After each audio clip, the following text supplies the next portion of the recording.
Ang sarap talaga kapag simpleng-simple lang ang ulam mo. Kahit anong isda po ilagay nyo, ayos, wag lang dilis. Pagkatapos haluin po na natin sandali. So, maya-maya pa ipatayin nyo na at baka magkalerot-lerot po yung salmon. Ayos. Ang ulam po natin ay palagi kong binabalik-balikan, mga simple at lutong bahay. Kukunti lang naman ang marikado nito eh. Isang maliit na luya at dalawang hinog na kamatis lang po ang aking inilagay. Pagkatapos po itong ating tokwa.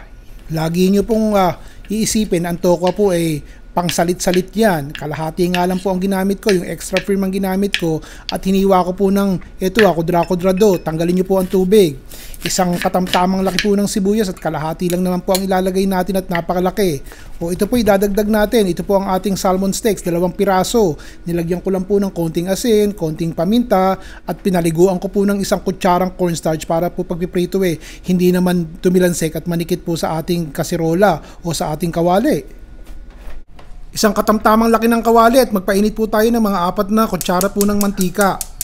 Pag mainit na po itong ating mantika, unahin po muna nating iprito itong ating salmon steaks. Kaya po may cornstarch yan para po hindi manikit at tumilansik. Lalo na kung inyong kawali hindi naman po non-stick. Hindi ko po itatapon to at pampalapot yan mamaya. Madali namang maluto ang ating salmon steaks. Ibabaliktad ko ulit Pagkatapos po yun ng 2 minuto. Yun naman kabila ang pipituhin natin. Ganda Pagkatapos po ng 2 minuto, pakikita ko sa inyo tostado na po yung ibabaw pero yung loob medyo hilaw-hilaw pa ng konti. Ayos lang po yan. Ilalagay ko muna din Ibukod po muna natin.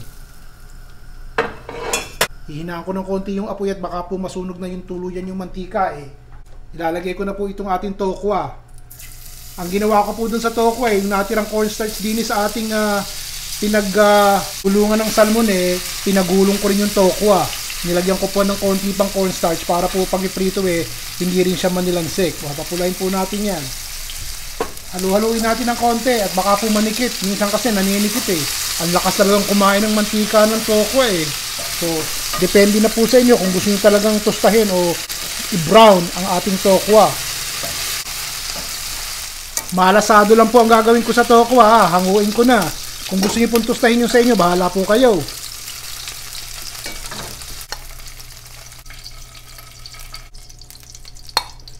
Salmon steaks, tokwa. Bubuksan ko po ulit yung apoy. Pinatay ko sandali Mahina lang po, katamtaman lang. Ito pong ating luya. Samahan na rin po natin ng bawang. Sige, halo. Lutuin po muna natin ang bawang at luya hanggang sa bumangot medyo pumula-pula ng konti bago natin isunod yung ating kamatis. Sibuyas po muna. Kalahati lang yung ilalagay ko at medyo naparami At saka po yung ating kamatis.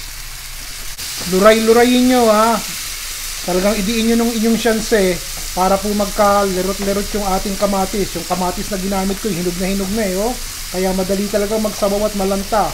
Pero po yung sibuyas lutuin natin ng maayos, ng maigi. Lagyan na natin ng konting paminta.